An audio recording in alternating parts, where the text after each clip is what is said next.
Hello everyone and welcome to this set of tutorials on how to input your composition into Soundtrap. Soundtrap is a website that allows you to record in bits of audio and bits of MIDI data. MIDI data is just like notes, electronic notes, and it will play your composition for you and record in your vocals and things like that. So you're going to want to type in soundtrap.com.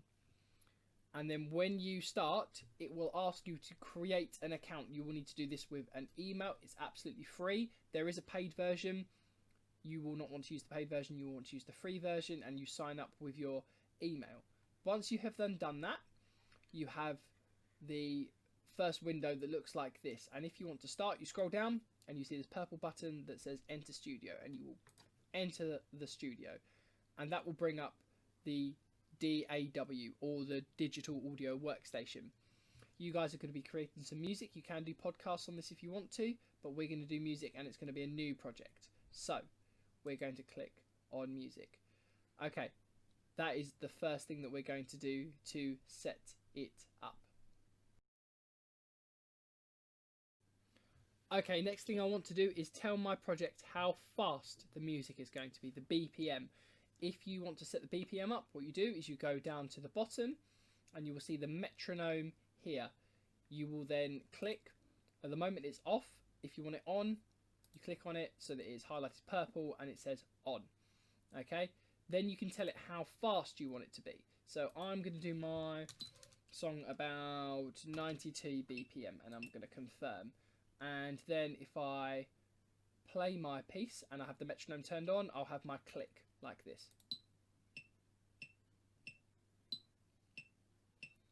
If you find that annoying, you can change some of the sounds, so you can make it actually sound like a click like this, and you can change it, so I'm going to keep it there.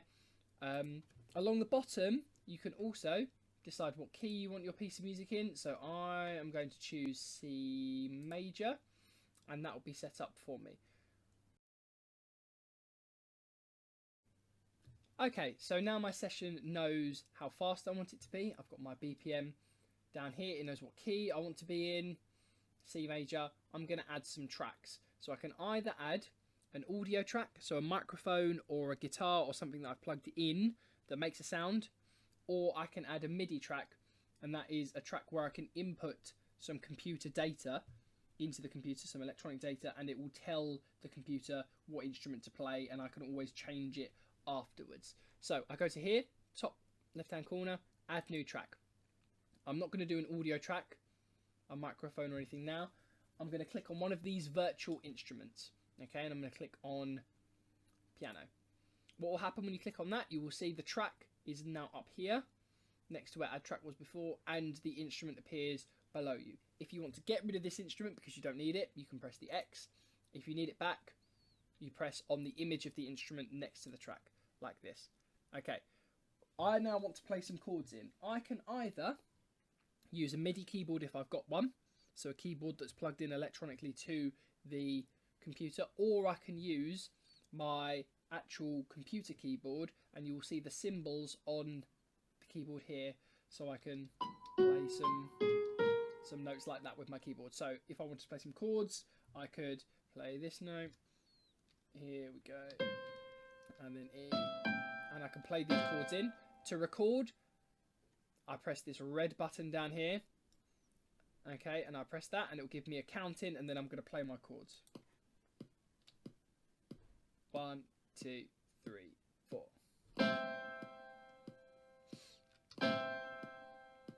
And I can play my chords like that. If you don't feel comfortable with playing them, you can always draw them in. I'm just going to delete this region by left clicking and delete. I'm going to always put my track back to the beginning, so I can press down here. These are all my transport buttons here for play, stop, record.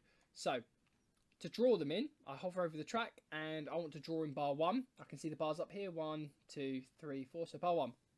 I'm going to click there. And then suddenly the keyboard appears here and the bar appears here. So I'm going to try and draw these notes in. Over here you will see an arrow, a pencil, and some other things. You'll click on the pencil And if you have the pencil, you can then use it to draw the notes in. So let's click on a C. I can see the C along here, so it's going to be in this grid here. The pitches go from low to high. So here's a C, and I've clicked and it's gone in there.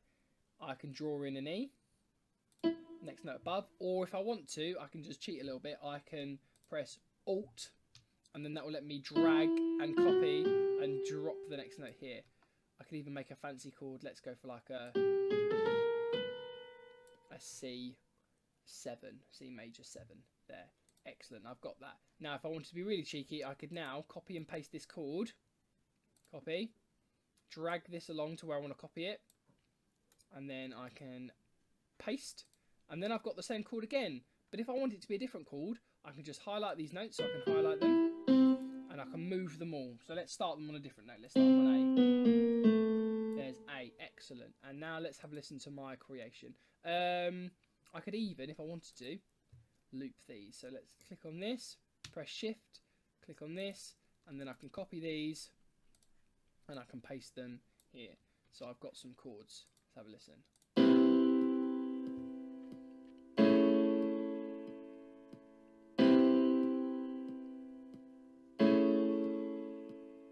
And I've inputted some chords. Okay, so now I'm going to add a drum beat to accompany my chords. To do this, I'm going to go to Add New Track like I did before, but this time I'm going to pick a drum beat from the VIs, from the virtual instruments, and it's going to be a MIDI track so that I can edit it on the screen rather than me having to play it in. So, what I'm going to do now is have a look at the drum kit underneath. I can see all of the different parts of the drum kit, like this. I can play them and you'll be able to hear them later. At the top, you will realise that there is this purple bar at the top, and that's saying that I'm creating a drum beat for these 4 bars. I could make it shorter if I wanted to and just do this 1 bar. So let's do that, and then you can see underneath, look, what's highlighted is getting longer and shorter. So let's just do this 1 bar, and you can see a region has been created for this pattern as well. So if I played it, it will just keep going along. And let's make a drum beat. So let's put a kick on beat 1. And every 4 beats, and let's put a snare in between those. That sounds a bit naff. Now the snare here. Okay, and let's put some hi-hats in. So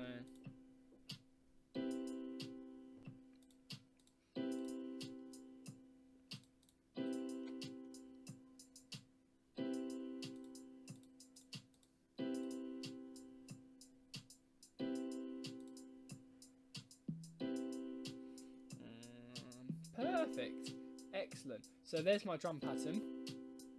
I'll stop there. If I want to use that again, I can loop it. So at the top you can see this little kind of arrow that goes around. I can drag it and loop it if I want to do that, and I can use the same drum beat, and then if I want to hear the whole thing, I can take this loop button off, put it back to the beginning.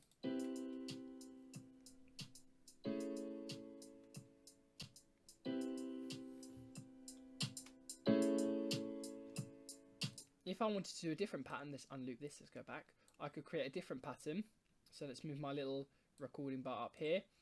And now you can see I've got a different pattern here. I need to make it follow the beat underneath, so here we go. And you can see it's gone there. So let's do a different pattern.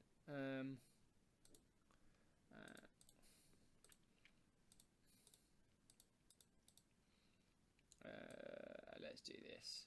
So this will be my second pattern. I could have done that while I was playing, but I just inputted it really quickly. So this is my second pattern. So let's hear both of them together. Here we go, back to the beginning.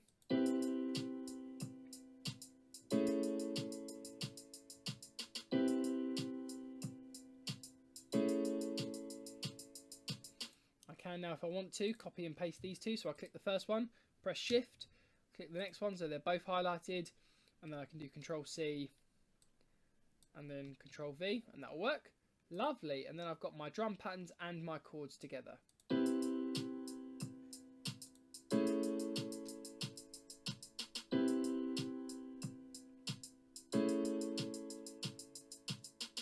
Lovely.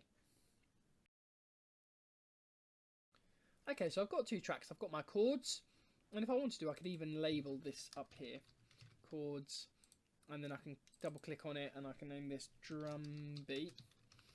Now I can add something else. Let's add a bass line. So again, new track.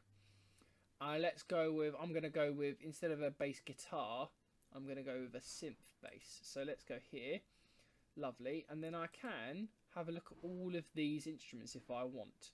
So I could go to synth and I could look at all of these. You can only use the ones which are free because you are on that sort of membership to this thing. So let's see if I can find any. There's a synth. Are there any like bass ones? Sheet brass. Let's go for this one. Let's go for kind of like a weekendy kind of sound. How does that work? Okay, cool. I've picked that one. Now I want it to be a little bit lower because it's a bass, so I can get my keyboard and I can move it all the way down the octave. So I can go here. Let's move it a bit more. That's a bit better. And if I wanted to, I could just play in and click on these single notes if I wanted to. So remember to record, make it go back to the beginning, and then press the record button.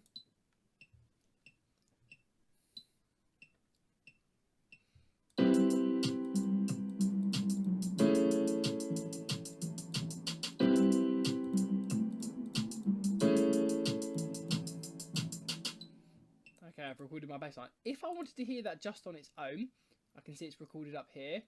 Let's just move this a little bit so it's a bit longer. Now, when I played that in, it might not have been perfect and in time. So let's have a listen. I can come up here and I can press the headphone button.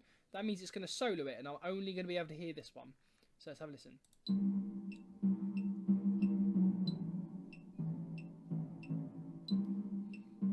Some of it not quite in time. So what I can do is I can right click on it.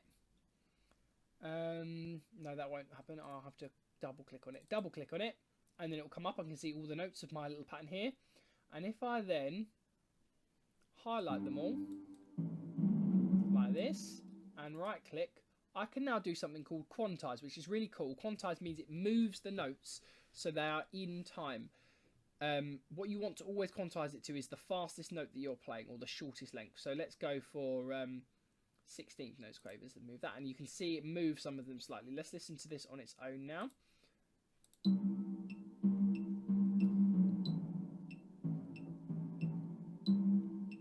That's a bit better. Maybe just with the drums. Let's have the drums and go back to the beginning.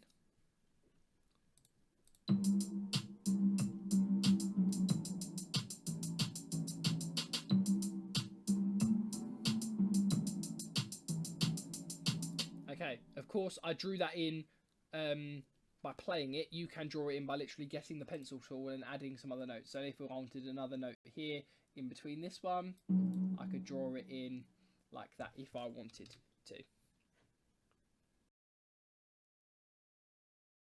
Okay, so what I've done so far is great. However, it is only 4 bars long, which is not great. So what I can do is make an arrangement of this by taking certain bits, copying and pasting them, taking bits away to make it more interesting. So let's think of what we can do to make this a bit more interesting. Let's maybe just start with the bass line. So what I'm going to do is I'm going to take all of these bits and I'm going to move them so that they start here. So I just have the bass line on its own.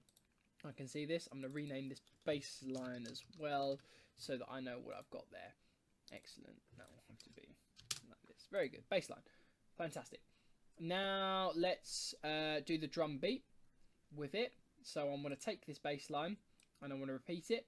I can drag it again like this, or I can copy and paste it if I want to. So copy and then drag the marker where I need it to be pasted and then paste. I've got it. Let's do it just with the drum beat above it. So I'll move the chords. Let's highlight these and let's move them all down here. And again, I want all of this stuff underneath. So I can copy and paste this. So Control C, Control V, and then I can Control C and Control V this. Okay, let's listen to what this whole arrangement sounds like, because now I've got 12 bars, which is lovely.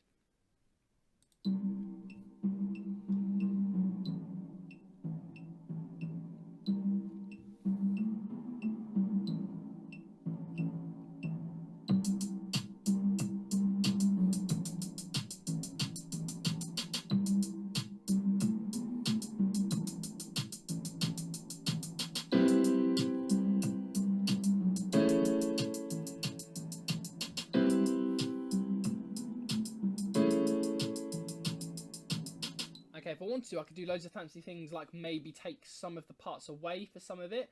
So let's zoom in a little bit. I use the zoom in and out functions here at the bottom right hand corner, and I've got the scroll underneath so I can see that just like any other document.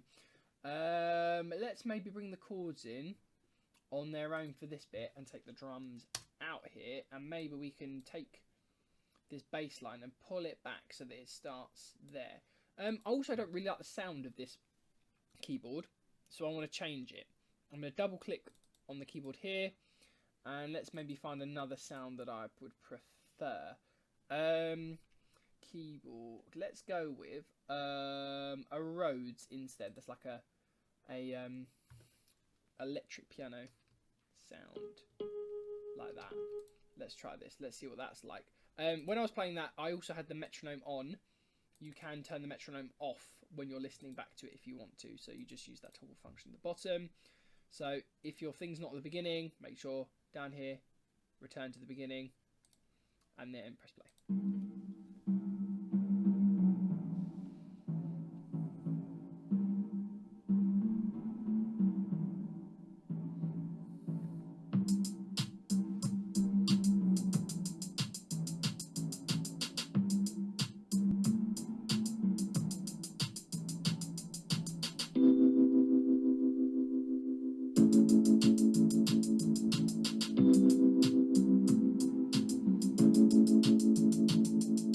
Amazing, and now I've got 30 seconds of music. That is a quarter of your composition already done if you were to do it this way. Okay people, so let's talk about adding some audio. Perhaps you would like to record some vocals over the top of this music, or any instrument that you play that produces noise, so a guitar that you would like to plug in, or a violin that you want to record with a microphone. You go to New Track, and this time you're going to click Voice and Microphones. The first time you do this, it might ask you, can Google Chrome, the browser, is that allowed to use the microphone? And you will just click Allow, and then you will see if your microphone's working, because down the bottom you will have the input device here, and then you can see as I'm talking, the volume is going up and down here. Excellent. So I'm going to put the marker where I want to start recording. So I'm going to start when the drums come in. This is really important. You need to make sure that you have your headphones plugged in at this point, because you do not want whatever is coming out the speakers to also be picked up by the microphone. So I've now got headphones in. So I'm going to record just some whistling over the top of this so you can hear what it sounds like. Here we go.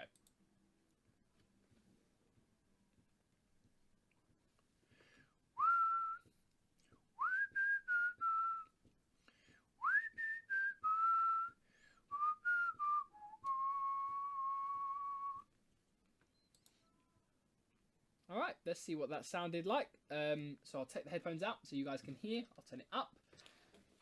I recorded for a little bit longer than I wanted to. Let's get rid of this here. And I can see, look, that my audio here, I've renamed this vocal so that I know what I'm doing. A little bit too long. So I'm going to take this at the end and I'm going to drag it back so that it starts and finishes on the bar line. Okay, and then let's copy and paste this. So I can either copy and paste it or I can just repeat it. And I'll do that with this little arrow here. Let's have a listen to what that sounded like.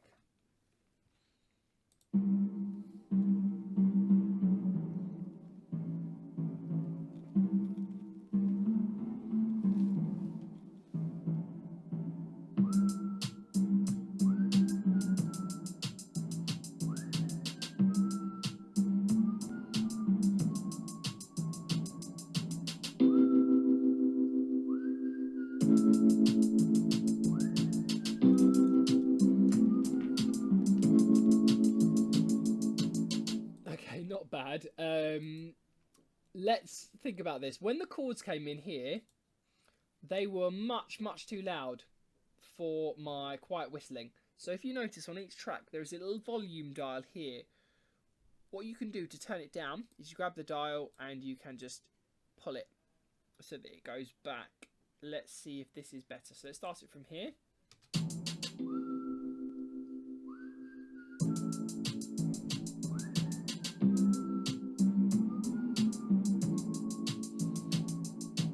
Very nice. That'll do for me for now. I need to make sure that I save my project, and then it will be saved in the opening screen that you saw at the beginning. Okay, have fun, year 10 and year 11.